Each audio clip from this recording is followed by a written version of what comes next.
Hey everybody. Well, welcome to the day after Christmas WIP and Chat. Hope everybody had a wonderful, wonderful holiday. We are going to start this kit, which you guys all saw me unbox not too long ago. This is Soulmates by Raven Phelan. Here's the artwork. And we're going to be working way down here in this little corner. Okay. I was able to complete all the WIPs that I had open and running before the end of the year, or I should say that I wanted to complete by Christmas. Took me till Christmas Eve, guys, but I did it. Okay, so we got all the pens puttied, waxed, and ready to go. We have got 2 sizes of trays, and of course I'm no damsel in distress, so I'm a dragon in a dress cover minder, and the plastic has been pulled out. Now once again we're going to be dealing with square drills. I know, deep breaths. I'm working on it. I'm trying hard to get a new outlook on square drills. It's hard, you guys. It's really, really hard. They are just not my cup of tea. I'll tell you what, I'm saving money because a lot of the diamond art companies, I don't know if you've noticed, but I sure have, are going to mostly square drills. So as a result, guess who is not buying any diamond paintings right at the moment? So yeah, there's that. I will say that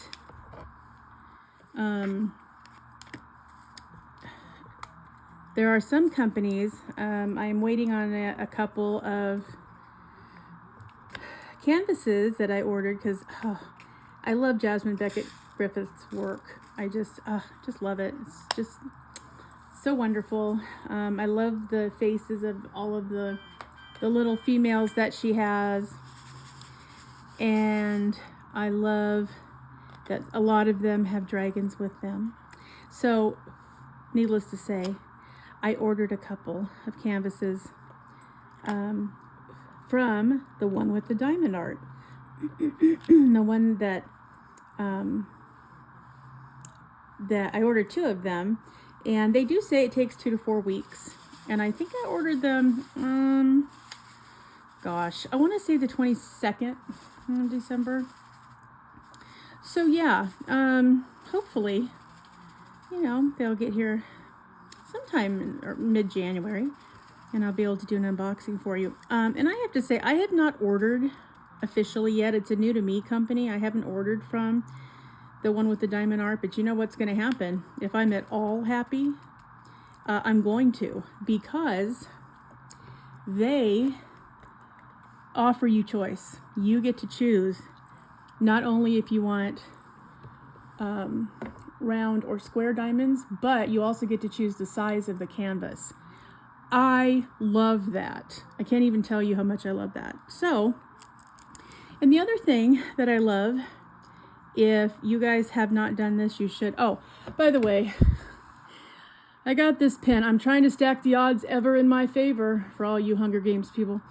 I got this pen because it has a round single placer, and on the other end, in screw-in implements, has a square single placer. I'm trying, guys.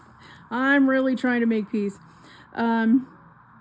So yeah, I was very happy to see that was something that they allowed you to do on every canvas. Not, you know, this one sometimes, that one occasionally. Every canvas, you literally can choose what size you want. If you want 30 by 40, great. If you want 50 by 60, super. If you want, you know, round with ABs, you can have round with ABs.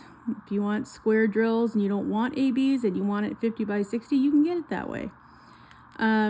So yeah, I am really happy about that. So we will see if they get here. Like I said, if they're at all decent, oh yeah, bet me they're gonna have a new customer. I'm trying out specifically some premium companies. I feel like I have a pretty good handle at this point on which of the budget-friendly companies I'm happy with and which ones I'm not, and where I'm going to be placing orders, for those. So I don't really feel like, it's an urgent thing that I more or less kind of figure out where I'm going to be ordering in general. But, I think we all know there have been some changes at some of these premium companies. And I don't care how big and how wonderful a conglomerate you are. And I don't even really care if you have a fantastic product. If you use that fantastic product to treat people badly, then you're not my company. So, and if it was, one or two people, that'd be one thing. But there are a premium company or two that have been terrible to multiple people. And yeah, no, life is too short. I'm not going to have shitty customer service when I'm paying big money to you. So if I'm going to pay big money for a premium product, I'm going to be where I enjoy the experience, including the customer service should I need it from that company. So that's what that's about. I'm really hoping that this turns out to be, a good experience, and that it continues to be something that, works well for me so that I can continue to order from them and continue to have good experiences, because I'm telling you, that goes much further with me than anything else. So, that being said, another reason that if you have not checked out the one with the diamond art, that's the name of the company, you should. Another thing I really liked about them is, depending on the size and whether or not you want ABs, you can get a premium kit. Like most of the Jasmine Beckett Griffiths ones that they had ranged from $38 to $51. So literally you can actually kind of, almost customize it for yourself. And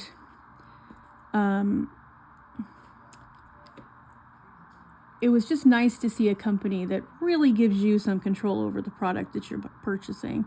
They do have big expensive ones, $80, $90, $110, if that's what you're looking for. And I liked their website. It was laid out beautifully. It was easy to understand. There were multiple things that you could check on. They showed you a couple of previews of what's coming. So yeah, that's, kind of where we are with that. So I will let you know, my thoughts on that when I get them. And again, that's the one with the diamond art is the one that I'm checking on now.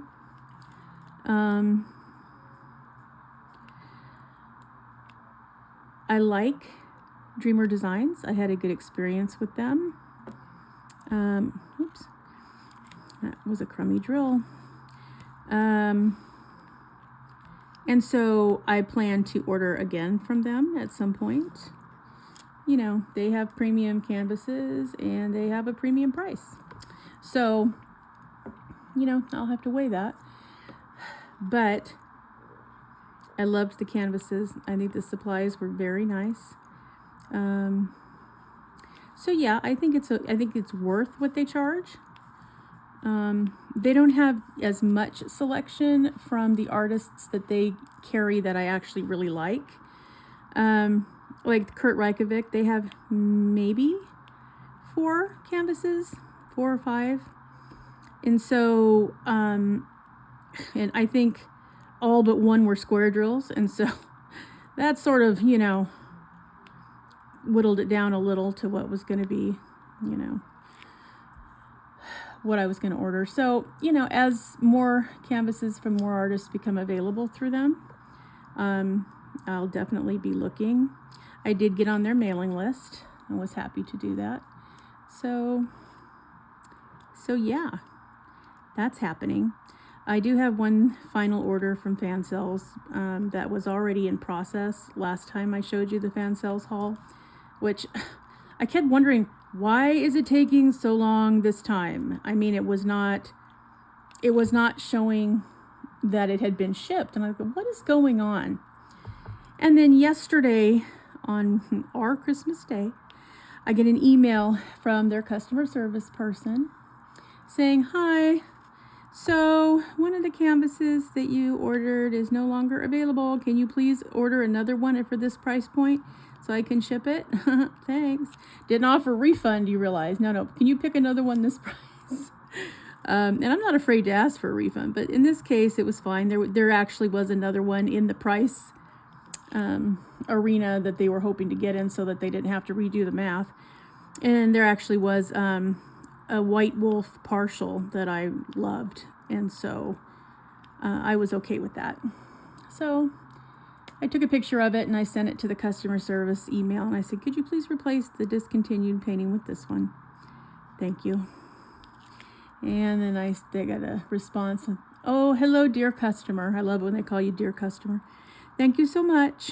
I'll get that processed and out to you ASAP. Okay, so I'm going to give it a few days. If I don't see a tracking notification by Friday, I'm going to be sending another email going, ahem, what seems to be the problem? But that's what I'm saying, you guys. Fan Cells, man. Yeah, it has its moments. So anyway, that's what's been happening with that. So I do have one more of those whenever it gets here that I will be showing you.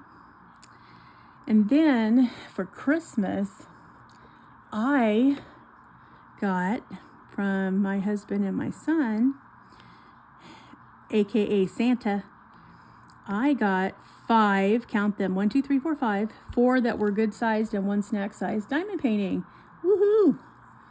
And I think all of them, let me think. I think 4 out of 5 have a dragon in it, and the other one has a wolf in it. So, oh lordy, I was in hog heaven. Cloud 9 in hog heaven. I was so happy. So, yeah, so you'll probably see those in future videos. Meanwhile, I did do some kitting up right before Christmas for the ones that I wanted to start. This is, of course, one of them. I told you guys I was planning on working on Soulmates during this week, which, oh, thank God, I'm finally on vacation. Oh, it has been, it's been a year, you guys, which you already know. So, yeah, I didn't think I was going to make it to vacation this year, but I'm here. I made it. So, all good. So, yeah, so I ended up kitting up 1, 2, 3, 4 canvases, excuse me, and 2 off-canvas projects to do. I wanted to finish the little butterfly sun catcher. I had planned for it to be a gift, actually, for someone, and so it's going to be a little late, which is okay, because I ended up not being able to see that person until later in January anyway. So by the time I see that person, it will be finished, and I will give it to her and tell her belated Merry Christmas, and I know she'll like it, so that'll be fine. And then the other one is I found, I will show you guys too before we're finished. I found dragon coasters, you guys. I had to get them. And what's great about it is I can use them when we play D&D too. We have people over so that they don't get little condensation marks from their glasses on my table. I'm excited. So yeah. So yes, I was really excited to find those. And so I will definitely be getting those ready to go as well. So yeah, so 6 total projects that I have kitted up ready to go. Like I told you, I like to have multiple WIPs going. I do not know how these people can do one at a time. I honestly, I do not understand. Because, you know, if you find yourself with 15 minutes and you would like to diamond paint, if you don't have it kitted up, you can't. You have to work with whatever you have going. So, yeah, yeah. So, I get them kitted up. And that was another thing. And I had plenty of storage for the drills, but I actually got 2 more for Christmas, a 30 count and a 60 count storage. So I was able to kit up even more, you guys. Woohoo! Although I don't think any of them are 60. Even this one only is 38 colors, which is a surprise when you're talking about a canvas that's this big. This canvas again is 50 centimeters by 79 centimeters. So that's pretty good size to only have 38 colors. And 4 of the 38 are ABs. In case, you know, anybody's keeping count or anything. So yeah. So I got them kitted up, so they are ready to go. So I will show you the coasters. And I'll show you the ones that I have kitted up ready to go. So if you see them next time in a WIP and chat or some other situation where you might run into them, you'll go, oh yeah, I remember. She showed us that and she kitted it up right before New Year's. Yeah. So, I mean, you know, and I might kit something up that I know I'm going to be working on quickly in the next, you know, in the next couple of rotations of diamond paintings. And not necessarily actually place a drill for, you know, a couple months. But if I have a few minutes and I want to, and I really like the color scheme or there's something about it drawing me to it, I can do it because it's ready to go.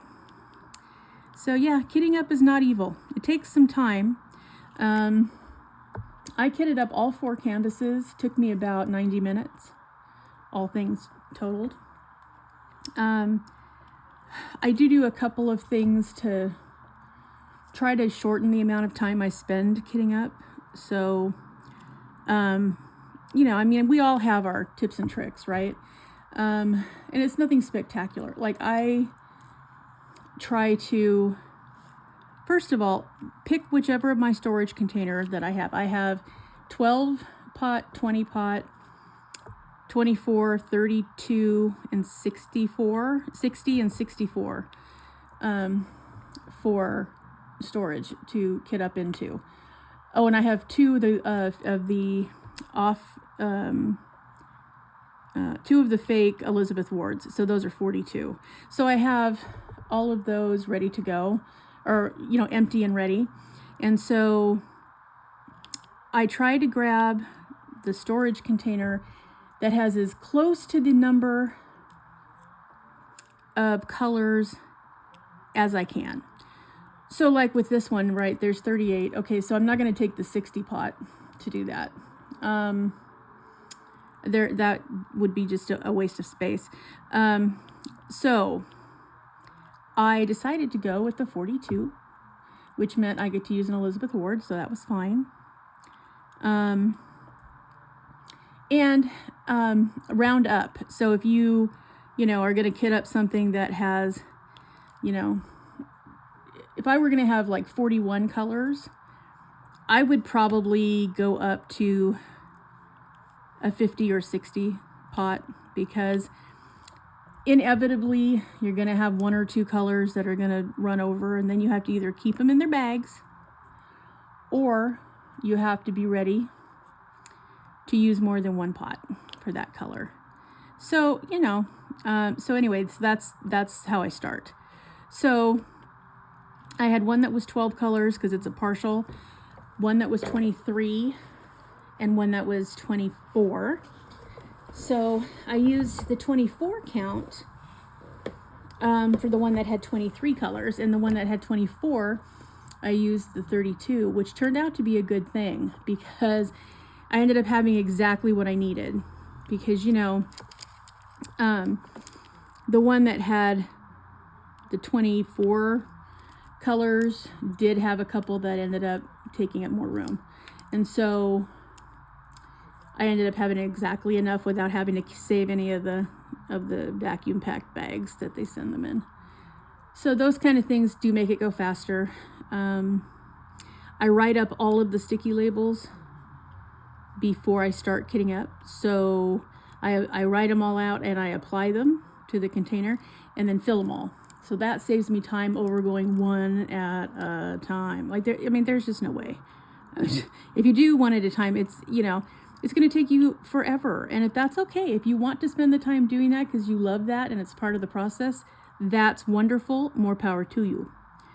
I want to get started on the diamond painting. So I don't mind kitting up, but I want to finish it as quickly as I can so that I can start the canvas or whatever the project is. So that means I have to find a couple of shortcuts. So that's a couple of the things that I do. So yeah, anyway, and I chose a time where I wasn't going to be distracted, kind of like now. My husband's watching a TV show, or it might even be a movie, I'm not sure, in the other room. My son's taking a nap. So that means nobody's going in and out the door. Hopefully nobody will knock on the door. The dogs are quiet. Everything's, as prime as it can be for, doing our WIP and chat. So that's what's going on there.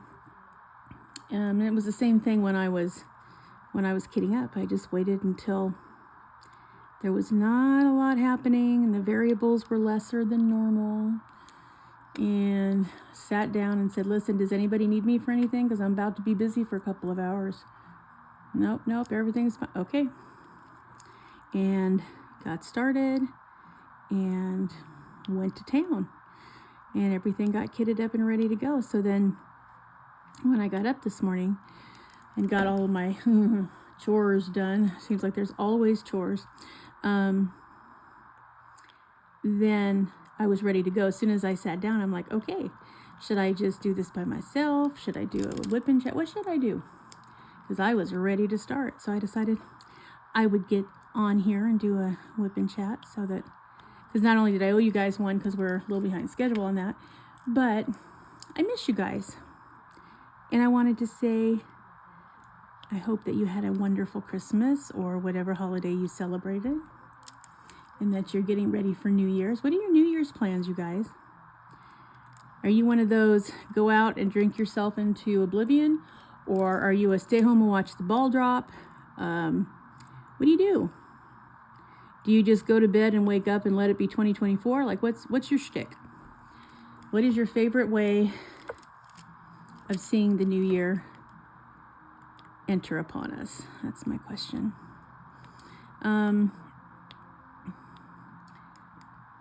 We used to go and play. My dad, when he was alive, used to call bingo for the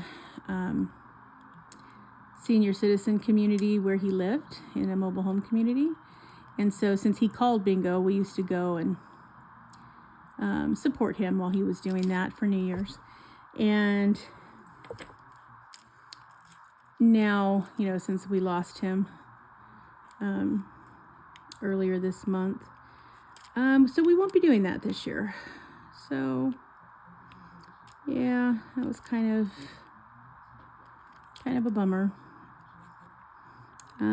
Really felt the absence of him over Christmas, because usually, I would go, we would pick him up and bring him over here, and we would do Christmas and open presents, and then we would have Christmas dinner, and then we would drive him home, because his night blindness was, pretty bad the older he got. And so, yeah, it was a lot for him to not be here.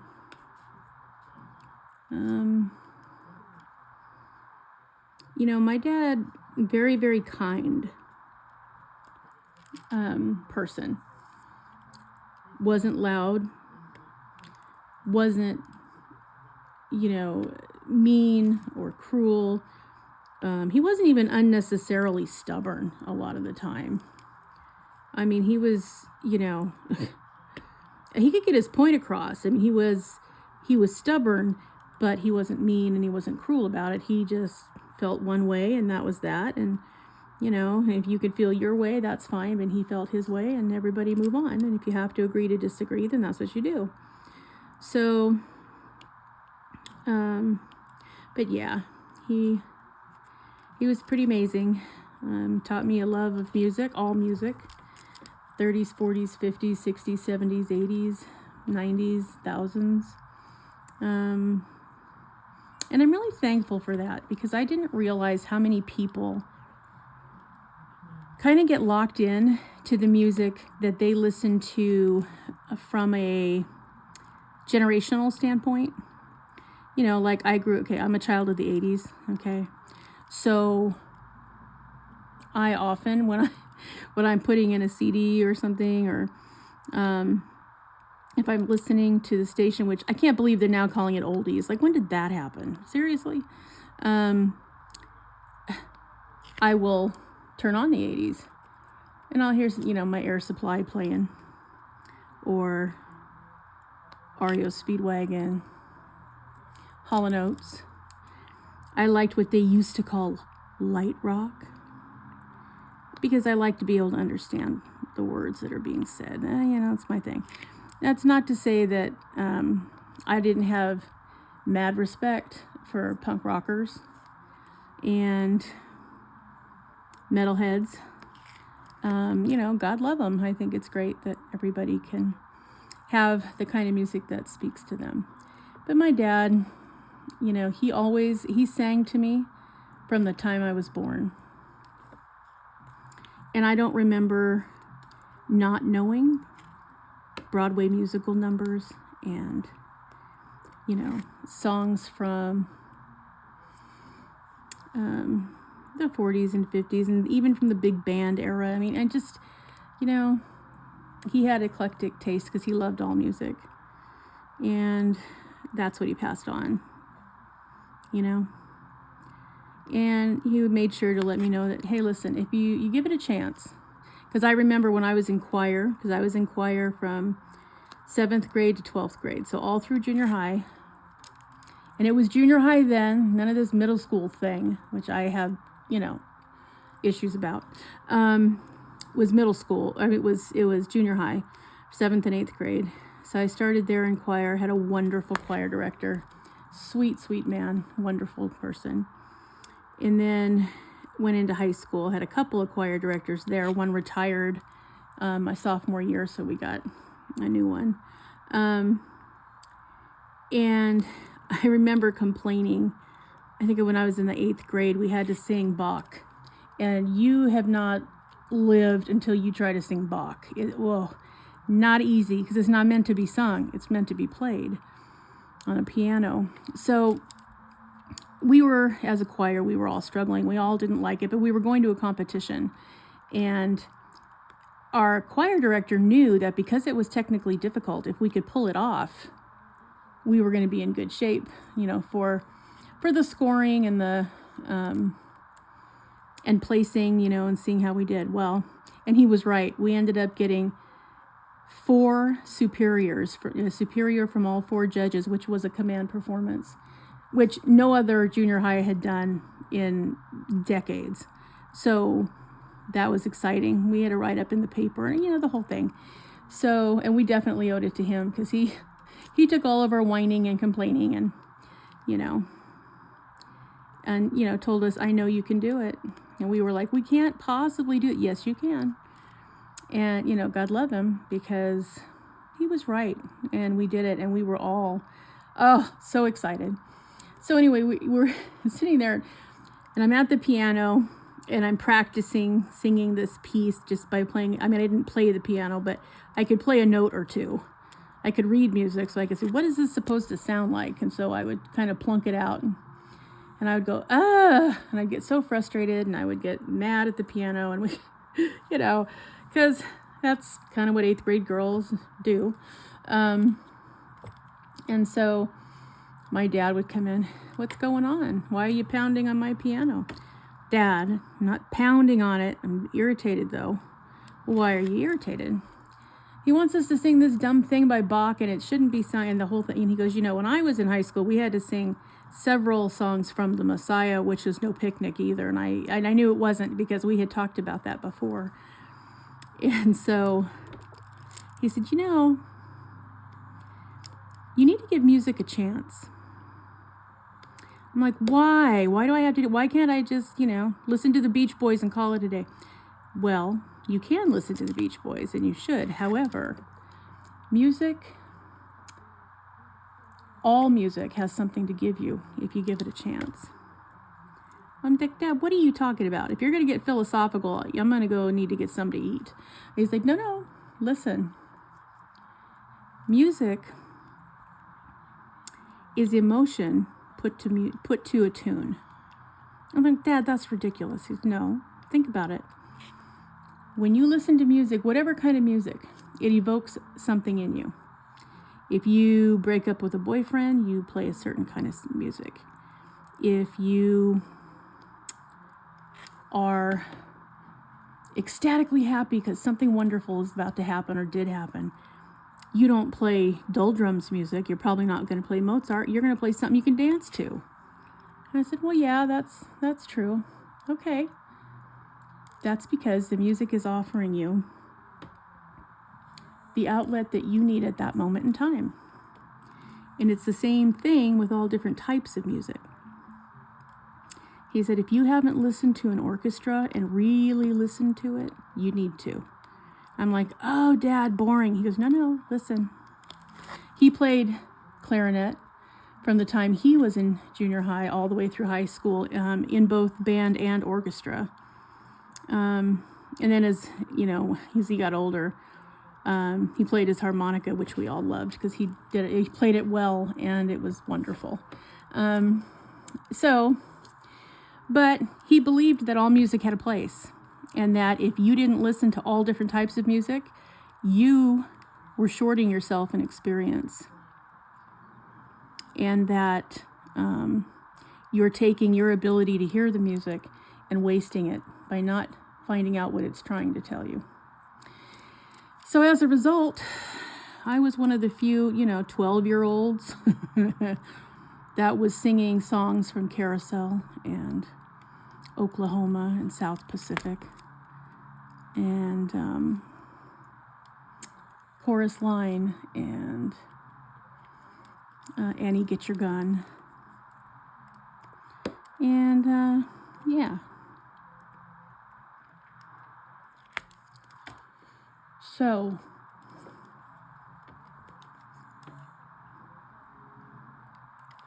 I'm really thankful for that.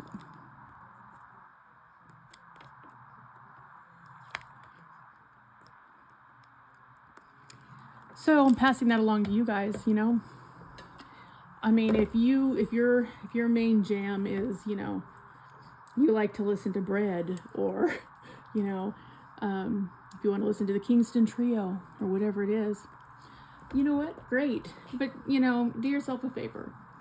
Turn on some Mozart.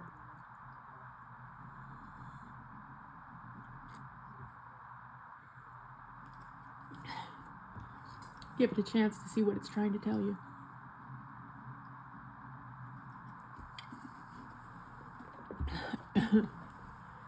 So yeah, it would say it's fantastic, and I love it when I see young kids who, clearly had a repertoire. Somebody in their life made sure that they had, a musical beginning. My mother did not have a musical beginning. It wasn't something that her parents were all that into. In his later years, my grandfather liked to listen to country music. And it wasn't really something that they did. He really loved, I think he had a crush on Patsy Cline. So, yeah, it was a lot of that. I heard I go walking after midnight. Every time I went to his house for a while. And I would go over to see my grandmother as often as I could. She was hilarious, and you know, I miss her every day too.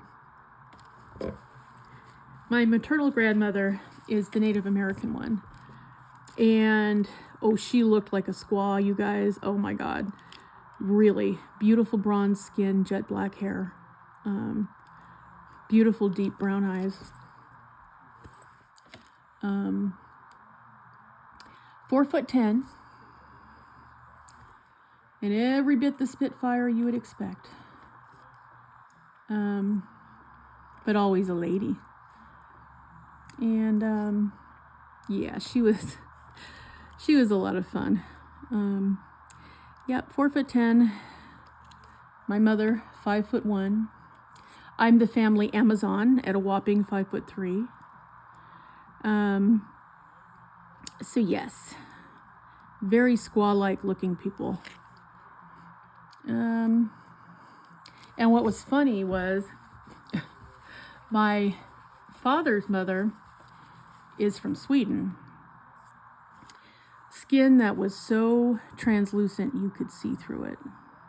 Literally, you could see her veins. I mean, beautiful porcelain skin, just gorgeous. Which meant, instead of getting that beautiful bronze skin that I could have killed for, I got bronze-colored freckles on my whiter-than-white porcelain skin. There you go. That's the way genetics works. Woohoo. It's funny because my brother and I are the only kids. And we're both biological children of the same couple. And polar opposites. I had strawberry blonde hair when I was a kid. And he had dark brown hair and dark brown eyes, and my eyes were as crystal blue as his were dark brown. We did not look related, which was always kind of funny, but he definitely favored my mother's side of the family, and I definitely favored my father's side of the family. So he was delighted when I had his blue eyes. So yeah, but definitely shaped and was very squaw-like too. And that was at a time, my grandmother, I felt bad for her after she passed in 1996 when I looked at her life, because not realizing, when she was growing up, Native Americans were not well thought of. And so, she'd be walking down the street and she'd get a cat call or a whistle because, she was very pretty, tiny, but very pretty. And she'd turn around to see who was catcalling, and, they would say things like, "Oh my God, it's a member of the tribe, never mind. Go back to the reservation," all of this kind of crap. So, yeah, she had a hard time, By the time I came around, I didn't have racism in my face every day. I had discrimination for other reasons, like all kids, have their share of bullying for one body trait or another, but I never had to experience anything like that.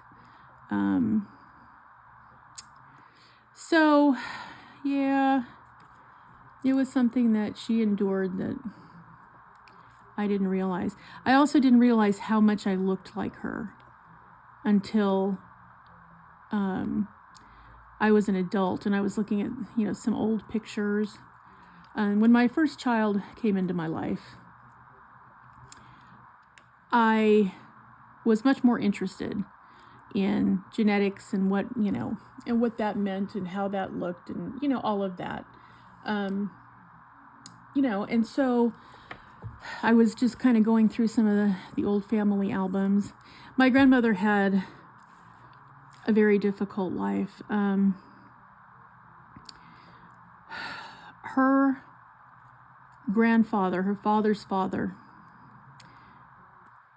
adopted her legally and raised her because she had pulmonary issues when she was a baby, and her parents didn't have the money for the medical treatment that she needed. And her father's father stepped in and he said he would take care of her and he would take her in as his own, but that he didn't want them to even think about ever coming back for her. And a scandalous thing. Remember, this is 1920 that she was born. They were not married, so that became even a bigger thing. And interestingly enough, they agreed because they didn't know what else to do. Okay. So her grandfather adopted her, and she and her grandparents had her. Her grandmother died of cancer when she was 3. And then it was just she and she called him her dad, her grandfather, until he remarried when she was 9. He married the cleaning lady, and do not think that did not go over like a lead balloon. Oh my God. The nice thing though was she ended up with a sister that was just about her age, that actually was another a family member's child of her stepmother's. So, but they were raised together. I mean, they, were always sisters as far as they were concerned. And then she had a son as well who died in the war, World War II, who had terrible juvenile arthritis. And she said that she remembered so many times that she and Fern, was her sister's name, would lock their arms together and make a seat and carry him home from school because it was so bad he couldn't walk by the end of the day. And so, yeah, they grew up together. Interestingly, though, her parents, who again never married, had 2 more girls. So she had 2 full sisters that she did not meet until after she was married and had my mother. So, family history, right? It's always interesting. But yeah. But he told his son, you need to go and stop having anything to do with that tribe, which is how he felt about Native Americans. So, yeah, it wasn't an easy road for her.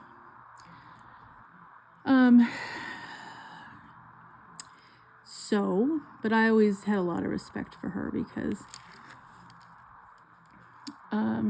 she was very practical. She was very down to earth. She didn't think you should ever be mean to anyone ever for any reason. There was no reason for that, and literally, doesn't help that whatever the issue is that you're trying to address if you're nasty about it. So, I don't know. Maybe that's why I don't have a lot of tolerance for mean people. I don't know. I used to have very little tolerance. Now I have none. And maybe that's, what has happened in this country as of late. I don't know. But I definitely do not have the tolerance at all anymore for people who just can't think of anything to be except mean and nasty. So, but yeah, she was so much fun. She always had beautiful jewelry. She said, well, we're Native American, Wendy. We like to be decorated. Remember that. And I've never forgotten it. And I, too, have way too much jewelry. I have a lot of hers, and now I have my mother's. And I have some of my own. And I literally, I could put jewelry on, 20 people and have 20 more to spare. It's kind of ridiculous, but I love all of it. I love it. And when I want to feel closer to them, I put it on. And I feel closer. It's just like with my mother's sweater, which I also have, when I'm missing her the most, I put it on and it's like a hug from her. So yeah. But yeah, my father's mother was born in 1904, the oldest of 12 children, in a Catholic family where her mother worked, and it used to frustrate her to no end because she said her mother would come home, have another baby, and go right back to work and leave it for her to raise. And that's how she felt about it. And I'm pretty sure if she had had access to birth control, my father would probably never have been here, nor would any of his siblings. He has an older brother, and then his mother and father got divorced, and she remarried.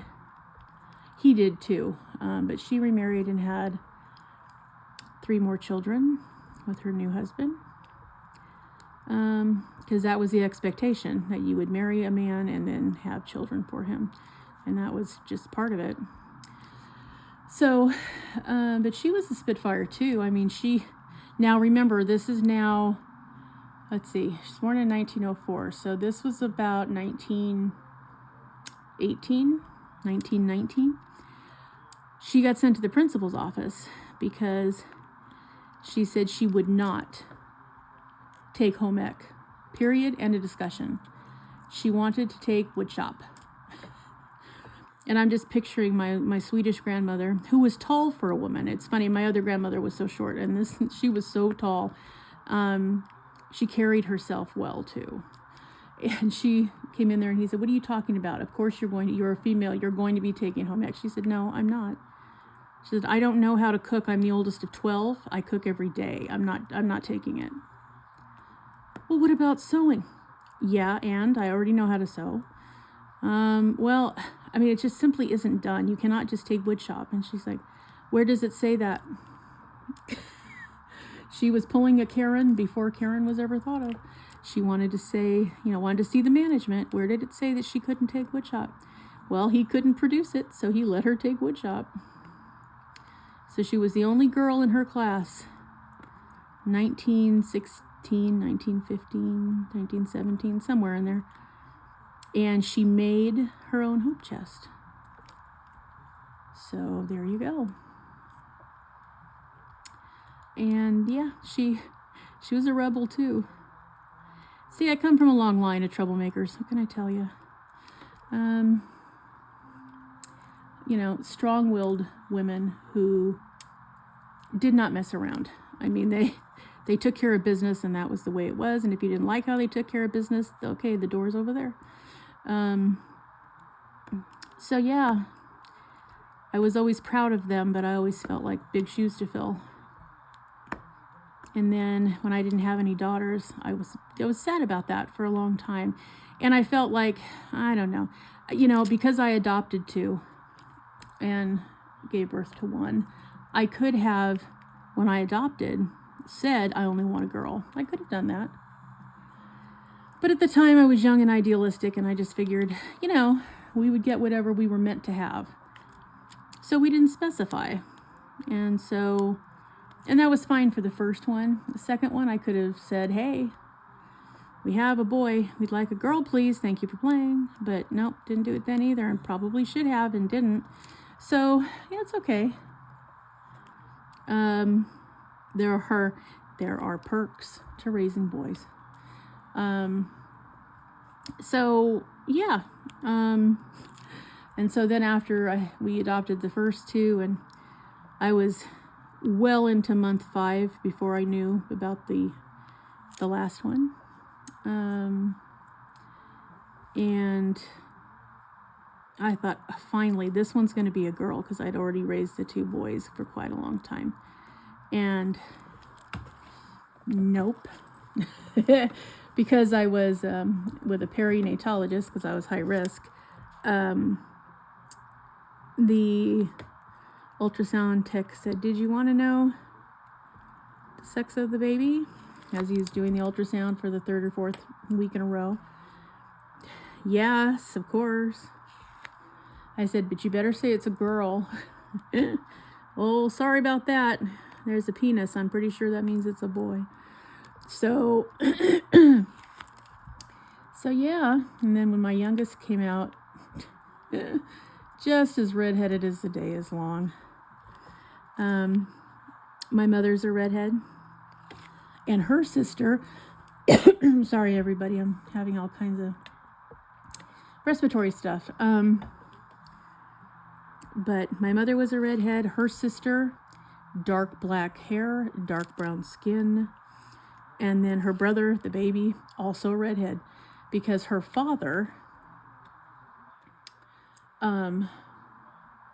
was Irish. So, yeah, we got it all. We're mutts. Totally fine. And so when I got married to my first husband, who also happened to be a redhead, I didn't know what I was going to get. My father had blue eyes, but his hair was jet black. You know, his father came from Austrian and German parents, so I literally had no idea what I was going to get. Nope. I got green-eyed and redheaded genetic boy. And then my other two sons are sort of dishwater blonde hair. One has bright blue eyes, looks a lot like mine. And the other one has kind of bluish gray eyes that are very unique and unusual. They're not in his biological family or in ours. So yeah, it's just interesting. Because we're all individuals, people. That's what it amounts to.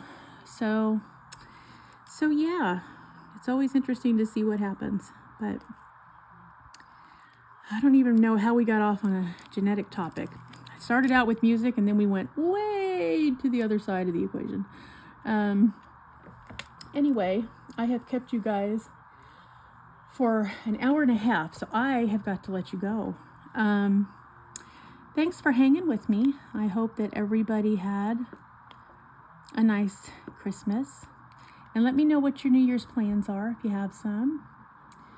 And what your diamond painting goals are going to be for next year. Yeah. I got a set of journaling pens for Christmas. Because I liked the pens a lot. So that was great. And what I didn't realize, I got it from a relative, is that it also came with a journal. So I thought, well, that's interesting. I'm not a journaler. I don't like to journal. However, it was a perfect size to be a logbook. And I'm not one to normally log my diamond paintings, but what the heck? Let's give it a shot. So that's what I'm going to do. I'm going to try it this year, see how I feel about it, and then decide whether or not to continue that for next year. So, yeah, that's my plan. Okay, guys. Well, have a wonderful rest of your day. And thank you again for watching and commenting. Please do all those YouTube-y things. I always forget to say, oh, you know, like, subscribe, because I hate to say that. It's just, I don't know, I feel like a used car salesman. Anyway, yeah, but please do all those things. And thanks again for joining me. Have a wonderful, wonderful day, and I will see you in the next video. Bye, guys.